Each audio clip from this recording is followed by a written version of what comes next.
Boa tarde, pessoal. Estamos aqui com o nosso mascote Sapão e nosso amigo João para apresentar nosso programa de hoje, Amphibious Planet. Pois é. E aí, João, o que você está fazendo? Você está mudando de cor por quê? Pois é, isso daqui é só para ilustrar o nosso tema de hoje. Ah, entendi. Já lembrei, o nosso tema de hoje é o dicromatismo sexual, não é isso? Pois é, que acontece em sapos na natureza. Então, pessoal, o dicromatismo, ele é uma espécie de dimorfismo sexual. O que é um dimorfismo? Ele é uma diferença de formas entre machos e fêmeas, que ele pode se dar por cor ou tamanho. Não é mesmo? Pois é, na descendência do homem, Darwin já havia destacado aspectos relacionados ao dimorfismo sexual, relacionado a aspectos evolutivos. É verdade, a gente vê que é um processo evolutivo porque ele vai ajudar no momento do acasalamento dos machos e fêmeas. Pois é. Você sabe como isso ocorre?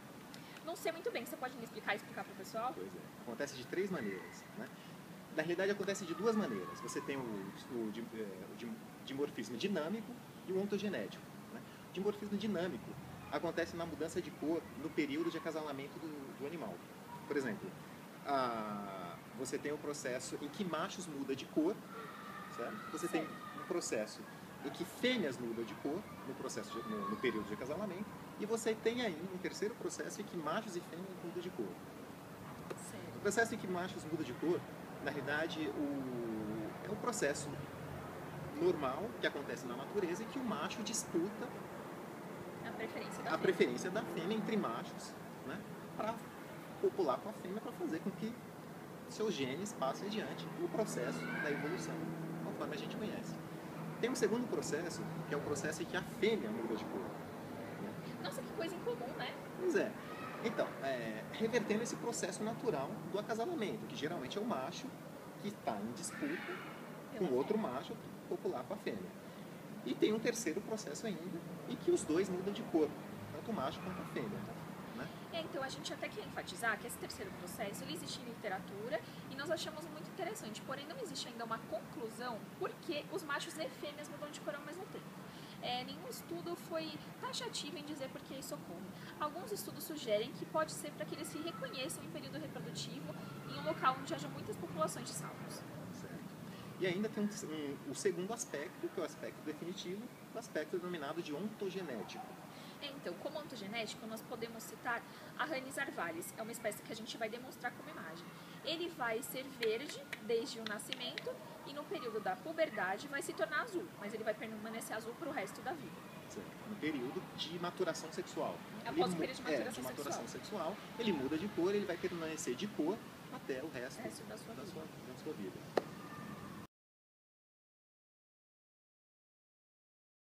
Bom, agora que nós demos um exemplo, nós vamos explicar detalhadamente como esse processo ocorre nos anfíbios. Ele ocorre pela interação das 3 camadas do epitélio dos sapos.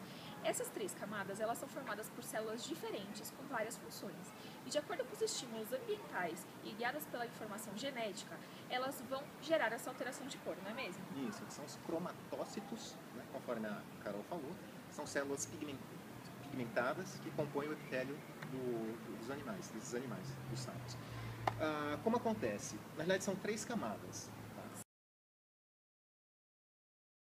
A primeira camada é uma camada não refletora, antirrefletora, com 2 células epiteliais denominadas de xantóforos e euritrófilos. Os xantóforos geralmente é responsável pela coloração amarela.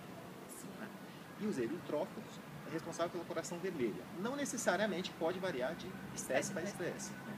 Tem uma segunda camada, uma segunda camada que está ali incrustada entre os xantóforos e euritrófilos, que são os iridrófilos, que geralmente, de um modo geral, está relacionada à coloração azul, né, e ao processo da iridescência, ou seja, ela reflete luz. Né? E tem uma terceira camada, a camada mais de baixo, que são os melanócitos ou eumelanócitos, que são substâncias responsáveis pela coloração escura, né, marrom ou preta. Né? Por exemplo, o animal, de acordo com o estímulo que ele recebe, ele vai mudar de cor a sua coloração para verde, né, ou azul.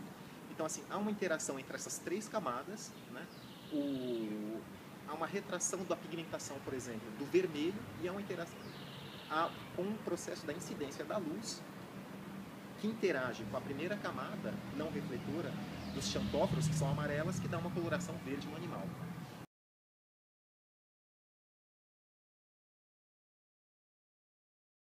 Exatamente. Então, só para concluir, a gente queria enfatizar que esse tema é muito interessante, é muito vasto, ele já tem sido estudado há muitos anos, embora em sapos o estudo não seja tão aprofundado, seja recente, e nós encontramos nessa ampla literatura que há muito ainda para se pesquisar, que é um tema muito interessante, que mostra como a natureza soluciona os desafios, e é um tema muito interessante para nós, médicos, futuros médicos veterinários. E é isso aí. Oi, Ju.